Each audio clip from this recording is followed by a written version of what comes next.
شہید، جہاد، میدان جہاد،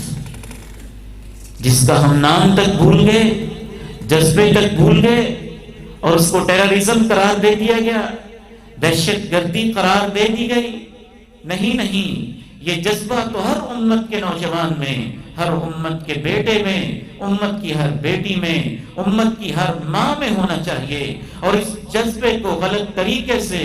استعمال بھی نہیں کرنا چاہیے، اور اس کے اندر اخلاص کی کیفیتیں بھی رہنی چاہیے، اور اللہ کے رسول کی تعلیمات بھی رہنی چاہیے، پورا شعور اور آگہی بھی رہنی چاہیے۔ یہ تو اتنا عظیم جذبہ ہے، اگر ایک شہید اور ایک مجاہد افغانستان کی کسی چوٹی پہ، اور کشمیر کے کسی پہاڑ میں، اور فلسطین کی کسی پہاڑی میں، اور عرب کے کسی ریگستان میں، اور کسی صحرا میں، کسی جھاڑی اور کسی جنگل میں بھی اللہ کی راہوں میں اپنی جان دے دیتا ہے، ایک شخص بھی نہیں ہے اس کا جنازہ پڑھنے والا، شہید وہ واحد عظیم انسان ہے، اس کو لوگوں کی سفارش کی ضرورت ہی نہیں ہے، اس کا کٹا پھٹا جسم اس کے لیے اللہ کی عدالت میں سب سے بڑی سفارش ہے۔ اس کا رستا ہوا خون، اس کے بہتے ہوئے زخم، اس کا لال لال لہو،